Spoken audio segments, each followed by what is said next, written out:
Good morning students, welcome to Krishna institute online classes.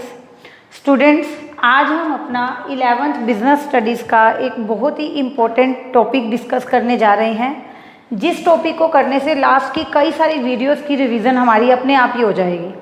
ठीक है, क्योंकि इसमें स्टूडेंट क्या है, आज का अगर आप जैसे टॉपिक देखें अपनी स्क्रीन पर, आज का टॉपिक है choice of form of business organisation. आज मैं आपको बताऊंगी कि बिजनेस ऑर्गेनाइजेशन की जो फॉर्म है वो कैसे हम चूज़ करते हैं, किन पॉइंट्स के बेसिस पे चूज़ करते हैं। और बिजनेस की फॉर्म्स वो आपको पता ही है, बहुत सारी हैं हमारी, जो हमने अब तक डिस्कस की है। मैंने आपको सोल प्रोप्राइटरशिप पढ़ाया है,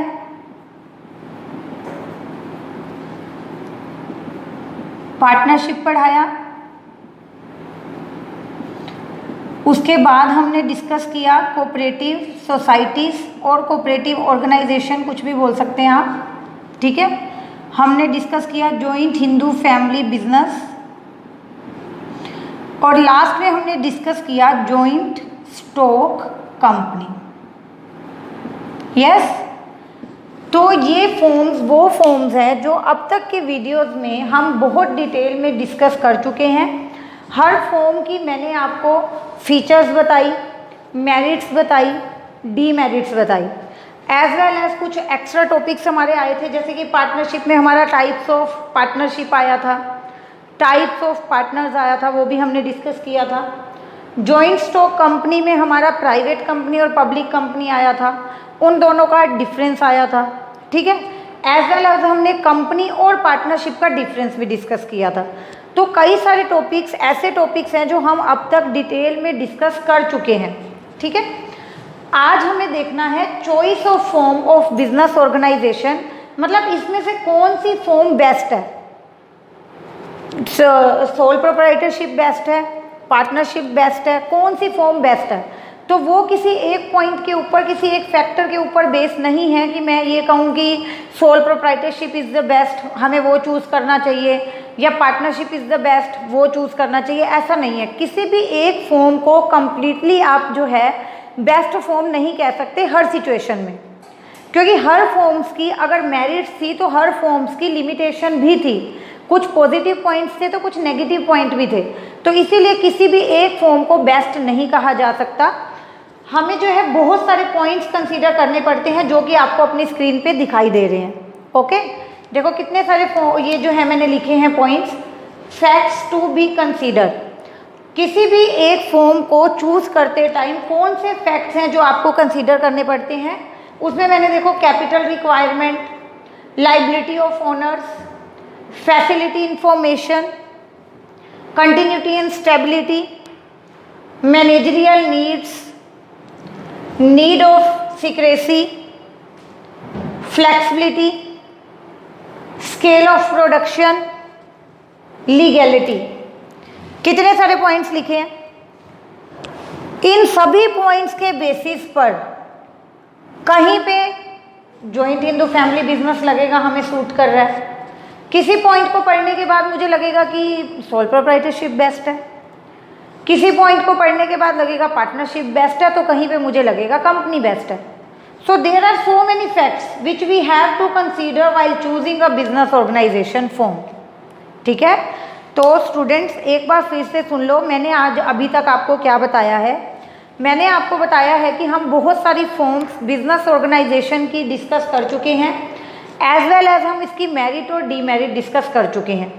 Now the question arise, which form of business organization is the best, or which form we should choose if we are going to start our own business, then which form I should choose। अगर मैं खुद का business शुरू करने जाऊँ तो मैं कौन सी बिजनेस फॉर्म जो है चूज़ करूँगी, तो वो डिपेंड करेगा कुछ फैक्ट्स के ऊपर, कुछ पॉइंट्स के ऊपर, जिन पॉइंट्स को आज मैं वन बाय वन आपको एक्सप्लेन करूँगी। ठीक है, जैसे आपका फर्स्ट पॉइंट है कैपिटल रिक्वायरमेंट। हर बिजनेस को करने के लिए आपको पैसे की ज़रूरत पड़ती है, कैपिटल आपको चाहिए, whether you are going to start your sole proprietorship business और you are going to enter into partnership. Okay, कोई भी whatever is the form, कोई भी बिजनेस आप करने जा रहे हो आपको पैसे की ज़रूरत पड़ेगी। यस, अब डिपेंड ये करता है कि आपके पास पैसा है कितना। पैसा तो चाहिए, बिजनेस शुरू कर रहे हैं, बिल्डिंग पे लगाना पड़ेगा, मटेरियल पे लगाना पड़ेगा, छोटे मोटे और बहुत से खर्चे होंगे, but the main question is कि पैसा आपके पास कितना है। ठीक है, तो आपको मैं बता दूं, सोल प्रोप्राइटरशिप है लाइक लेस फंड के साथ भी इजीली शुरू हो जाएगा, लेकिन वहीं आप अगर बात करो जॉइंट स्टॉक कंपनी की, ठीक है, वहाँ पर पैसे की ज़रूरत हमें ज़्यादा पड़ती है। तो कैपिटल रिक्वायरमेंट आपको कहता है कि अगर लेस फंड से काम चल सकता है तो आप क्या चूज करोगे, sole proprietorship. Yes,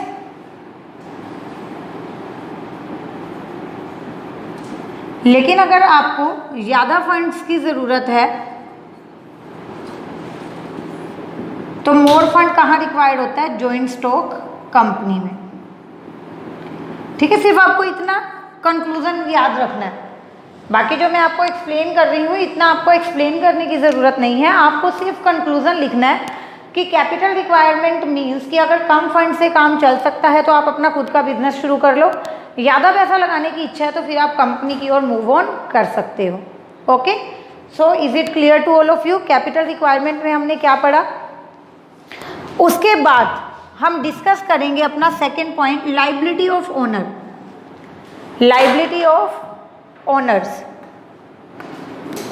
liability of owner में स्टूडेंट्स क्या था कि लायबिलिटी लिमिटेड रहेगी या अनलिमिटेड रहेगी।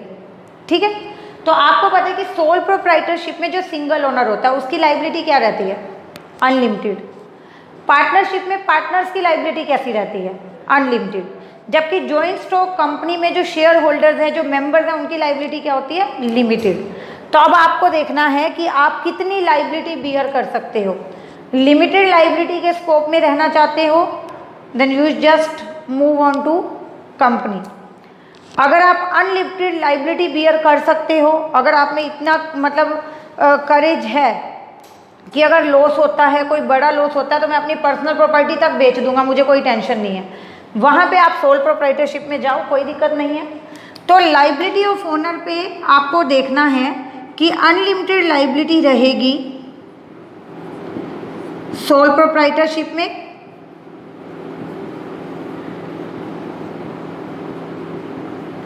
और लिमिटेड लायबिलिटी रहेगी कंपनीज में। ठीक है, तो अब कोई ऐसा बिजनेस है जहां रिस्क ज़्यादा है, ठीक है, जहां रिस्क ज़्यादा है, मतलब अनलिमिटेड लायबिलिटी भी अराइज हो सकती है, तो वहां पे फिर आप कंपनी में एंटर करो ना। कोई ऐसा बिजनेस है जहां रिस्क ही नहीं है, रिस्क है ही नहीं, कोई लॉस के चांसेस है ही नहीं, बहुत बड़े लॉस के, तो वहाँ आप सोल प्रोप्राइटरशिप में एंटर करो, अकेले बिजनेस शुरू करो, क्योंकि आपको पता है कि सोल प्रोप्राइटरशिप में मेरी लायबिलिटी अनलिमिटेड है। अगर लॉस हो गया तो मेरा घर तक बिक जाएगा, मेरी प्रॉपर्टी तक बिक जाएगी, तो वहाँ पे क्यों रिस्क लेते हो, वहाँ पे क्यों अनलिमिटेड जो लायबिलिटी है वो बियर करते हो। वहाँ पे आप कंपनी में एंटर करो, लेस रिस्की बिजनेस है, लायबिलिटीज के चांसेस कम है, तो आप सोल प्रोप्राइटरशिप में एंटर कर सकते हो। अब हम बात करेंगे फैसिलिटी इंफॉर्मेशन, किसका फॉर्मेशन इजी है और किसका फॉर्मेशन डिफिकल्ट है, आपको पता है। अगर हम बात करें सोल प्रोप्राइटरशिप की, तो formation of sole proprietorship is very easy and there are no so much formalities are to be observe. ठीक है, बट अगर मैं बात करूँ कंपनी की, तो वहाँ बहुत सारी लीगल फॉर्मेलिटीज़ हैं। कंपनी के इनकॉर्पोरेशन का एक प्रोसीजर है जो आपको फॉलो करना पड़ता है, बहुत सारे इंपॉर्टेंट डॉक्यूमेंट्स आपको प्रिपेयर करने पड़ते हैं। तो स्टूडेंट्स आपको यहाँ कंसीडर करना है फैसिलिटी इंफॉर्मेशन, कि सोल प्रोप्राइटरशिप का जो फॉर्मेशन है वो बहुत इजी है, पार्टनरशिप का फॉर्मेशन बहुत इजी है। तो अगर आपको इन फॉर्मेलिटीज़ से बचना है, आपको इन फॉर्मेलिटीज़ की, इन लीगल प्रोसीजर्स की इतनी नॉलेज नहीं है, तो आप ऑब्वियस सी बात है क्या फॉलो करोगे, सोल प्रोप्राइटरशिप। लेकिन अगर आपको इन फॉर्मेलिटीज़ से कोई डर नहीं है, आपको अच्छे से नॉलेज है, एक्सपीरियंस है, आप इन फॉर्मेलिटीज़ को फुलफिल कर सकते हो, तो आप कंपनी में भी एंटर कर सकते हो, कंपनी स्टार्ट करो। ठीक है, तो हम बात कर रहे हैं फैसिलिटी इंफॉर्मेशन। ठीक है, इजी फॉर्मेशन होती है सोल प्रोप्राइटरशिप की,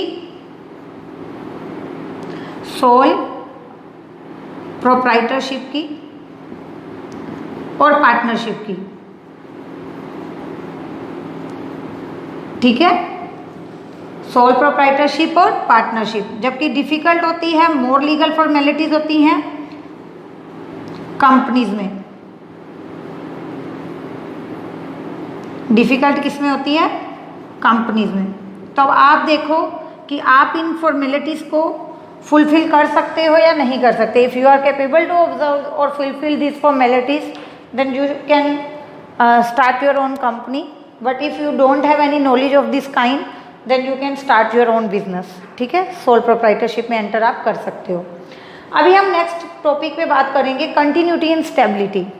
तो कौन सा बिजनेस ज़्यादा स्टेबल है, स्टेबिलिटी ज़्यादा कहाँ है, कौन सा बिजनेस लॉन्ग रन तक सर्वाइव करता है, लंबे समय तक चलता है, कहाँ मेंबर्स के आने और जाने से कोई फर्क नहीं पड़ता। ठीक है, तो आपको पता है कि जो सोल प्रोप्राइटरशिप है वहाँ पे एक अकेला ओनर है, वही पैसा लगाता है, वही मैनेज करता है। अनफॉर्चुनेटली अगर उसे कुछ हो जाता है तो business will close down. Partnership में दो पार्टनर है, एक पार्टनर की डेथ हो जाती है, दूसरा पार्टनर अकेला पार्टनरशिप को कंटिन्यू नहीं कर सकता। Partnership will comes to an end definitely. ऐसा होता है दोनों में।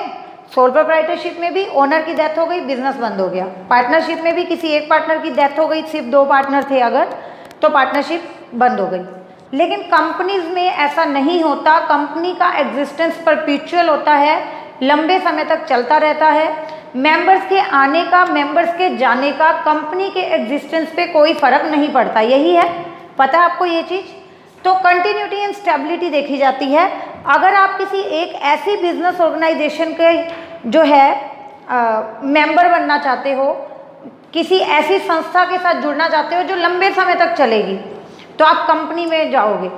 लेकिन अगर आपको एग्जिस्टेंस से कोई फर्क नहीं पड़ता, आज मैं इस बिजनेस में एंटर कर जाता हूँ, कल मैं किसी और बिजनेस में जो है पार्टिसिपेट कर लूँगा, इन चीज़ों से आपको कोई फर्क नहीं पड़ता, तो आप सोल प्रोप्राइटरशिप में एंटर करो, पार्टनरशिप में एंटर करो। बट अगर आप जो है ये देख रहे हो कि जो कंटिन्यूटी है, जो स्टेबिलिटी है वो ज़्यादा हो, तो वहाँ पे आप कंपनी स्टार्ट करोगे, क्योंकि कंपनी लंबे समय तक चलती रहेगी। मोर स्टेबिलिटी कंपनी में होती है। मेंबर्स में कम, मेंबर्स में go, but companies goes on forever. ठीक है, कंपनी लंबे समय तक चलती रहेगी। आगे बात करते हैं मैनेजरियल नीड्स की। मैनेजरियल नीड्स कम कहाँ होती है और ज़्यादा कहाँ होती है? मैनेजरियल नीड्स कम होती है स्टूडेंट सोल प्रोप्राइटरशिप में। मैनेजरियल नीड्स कम कहाँ होती है? सोल प्रोप्राइटरशिप में। वहाँ अकेला ही पर्सन होता है जो पैसा लगाता है और बाकी सब बिजनेस को मैनेज भी कर लेता है, क्योंकि सोल प्रोप्राइटरशिप में जो बिजनेस होते हैं वो ज़्यादातर स्मॉल स्केल के होते हैं। ठीक है, जबकि मैनेजरियल नीड्स ज़्यादा कहाँ होती हैं? कंपनी में। कंपनी जो है वो लार्ज स्केल पे काम करती है, वहाँ पर आपको एक्सपर्ट प्रोफेशनल्स की ज़रूरत होती है मैनेजमेंट करने के लिए। ठीक है, तो मैनेजरियल नीड्स कम है सोल प्रोप्राइटरशिप में, ज़्यादा है कंपनीज में। अब कंपनी में मैनेजरियल नीड्स ज़्यादा है, मींस कि आपको एक्सपर्ट्स की ज़रूरत पड़ेगी, एक्सपर्ट्स को आपको अच्छी सैलरी देनी पड़ेगी, उसके लिए आपके पास फंड भी होना चाहिए। ठीक है, जबकि सोल प्रोप्राइटरशिप में इस ज़रूरत से आप बच सकते हो। आपको मैनेजर की ज़रूरत नहीं है, उसको सैलरी देने की ज़रूरत नहीं है, उतने फाइनेंस आपके पास बच जाएंगे। तो अब आप देख लो, अगर आपके पास पैसा है, आप अच्छे मैनेजर, अच्छे एक्सपर्ट अपॉइंट कर सकते हो, तो कंपनी बना लो, कल को मैनेज कर देगी कंपनी आपको सारी एक्टिविटी, सारे फंक्शन। अगर आपके पास सुइटेबल जो एडिकेट फाइनेंस है वो नहीं है, आपके पास फाइनेंशियल रिसोर्सेज अच्छे नहीं हैं, and you are not capable to appoint experts as a manager in your organisation, तो वहाँ पे आप अकेले अपना बिजनेस शुरू करो, वहाँ पे मैनेजमेंट आप बहुत ईजिली कर लोगे। नाउ नेक्स्ट पॉइंट है हमारा नीड ऑफ सीक्रेसी। सीक्रेसी कहाँ मेंटेन रख सकते हो आप? सोल प्रोप्राइटरशिप में। और पार्टनरशिप में भी थोड़ी बहुत सीक्रेसी तो रहती ही है, क्योंकि वो बात पार्टनर्स के बीच में रहेगी। जबकि कंपनीज में ऐसा नहीं होता, कंपनीज को अपने फाइनल अकाउंट डिस्क्लोज करने पड़ते हैं पब्लिक को, वहाँ पे सीक्रेसी का कोई भी ऐसा मतलब मैटर नहीं होता। तो नीड ऑफ सीक्रेसी, अगर आप अपने बिजनेस में सीक्रेसी चाहते हो तो आप सोल प्रोप्राइटरशिप में जाओगे, लेकिन अगर आप नहीं चाहते तो आप कंपनीज में भी जो है कंपनी भी बना सकते हो। ठीक है, आगे हम बात करते हैं फ्लेक्सिबिलिटी की। फ्लेक्सिबिलिटी का मतलब होता है चेंजेस। फ्लेक्सिबिलिटी का मतलब होता है चेंजेस। तो अब आपको ये देखना है कि क्या आप अपनी जो फॉर्म चूज़ कर रहे हो बिजनेस ऑर्गेनाइजेशन की, वो आप उसमें फ्लेक्सिबिलिटी चाहते हो या नहीं चाहते। फ्लेक्सिबिलिटी का मतलब होता है चेंजेस इंट्रोड्यूस करना, और आपको मैं बता दूं कि सोल प्रोप्राइटरशिप पार्टनरशिप में चेंजेस इंट्रोड्यूस किए जा सकते हैं। नेचर ऑफ बिजनेस चेंज किया जा सकता है। आप एक चीज़ का जो है बिजनेस कर रहे थे, किसी भी प्रोडक्ट का आप बिजनेस कर रहे थे, वो नहीं चला, तो आप बहुत इजीली जो बिजनेस का नेचर है वो चेंज कर सकते हो, उस प्रोडक्ट को छोड़ के किसी दूसरे प्रोडक्ट का बिजनेस शुरू कर सकते हो। बट कंपनीज में ऐसा नहीं होता। कंपनीज में नेचर ऑफ बिजनेस चेंज करना या किसी भी तरह का चेंज इंट्रोड्यूस करना बहुत ईजी नहीं रहता। वहाँ बहुत सारी फॉर्मेलिटीज़, लीगल फॉर्मेलिटीज़ आपको फिर से पूरी करनी पड़ती हैं। तो फ्लेक्सिबिलिटी का मतलब क्या है, चेंजेस। अगर आप इस चेंजेस के अकॉर्डिंग तो आपको क्या जो है चूज़ करना चाहिए, सोल प्रोप्राइटरशिप और पार्टनरशिप, क्योंकि इनमें चेंजेस इंट्रोड्यूस करना इजी है। कंपनी में आप चेंजेस इंट्रोड्यूस नहीं कर पाओगे, एक बार जो शुरू कर लिया वही चलता रहेगा। And the last, scale of production. Scale of production low होता है सोल प्रोप्राइटरशिप में और पार्टनरशिप में, क्योंकि वहाँ पे फंड जो है लिमिटेड है, मैनेजर्स आप अपॉइंट नहीं कर सकते, मैनेजरियल स्किल्स बहुत लिमिटेड है। बट जो है हाई स्केल ऑफ प्रोडक्शन रहता है कंपनीज में, तो उसके अकॉर्डिंग आप अपनी फॉर्म ऑफ बिजनेस ऑर्गेनाइजेशन चूज करोगे। Last but not the least, that is the very important point, legality. Legality में मैं आपको यही बोलूँगी सिंपल वर्ड्स में, whatever is the form of business organisation, कोई भी बिजनेस ऑर्गेनाइजेशन हो, कोई भी फॉर्म हो, दैट मस्ट बी लीगल। आप सोल प्रोप्राइटरशिप में कोई बिजनेस कर रहे हो, आप पार्टनरशिप में बिजनेस कर रहे हो, आप कंपनी स्टार्ट कर रहे हो, what ever is the form, कुछ भी कर रहे हो, किसी भी फॉर्म के थ्रू कर रहे हो, आपका बिजनेस लीगल होना चाहिए। ठीक है, कल को लीगैलिटी को लेके कोई इशू नहीं होना चाहिए कि ये एक्टिविटी तो इलीगल है।